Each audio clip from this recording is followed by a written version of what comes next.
I want to show you the cutest thing. Some people had recommended that I take my duplicates, like mini brands and stuff, and make them into magnets for my real fridge. So I did. So I got a chocolate syrup,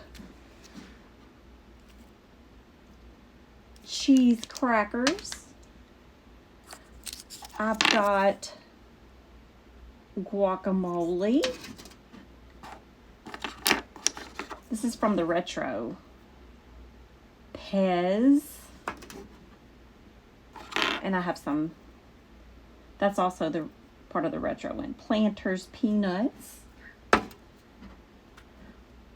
Hershey syrup. And this is the cutest.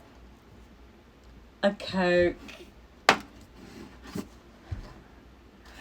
I would say, yeah, I do a tutorial, but literally,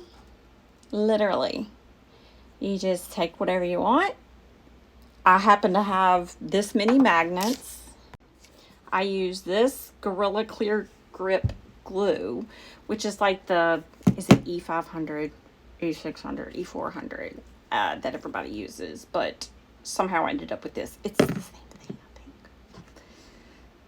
I was too lazy to walk down to my fridge. And that would also make me want to clean off my fridge. And I ain't got time for that today.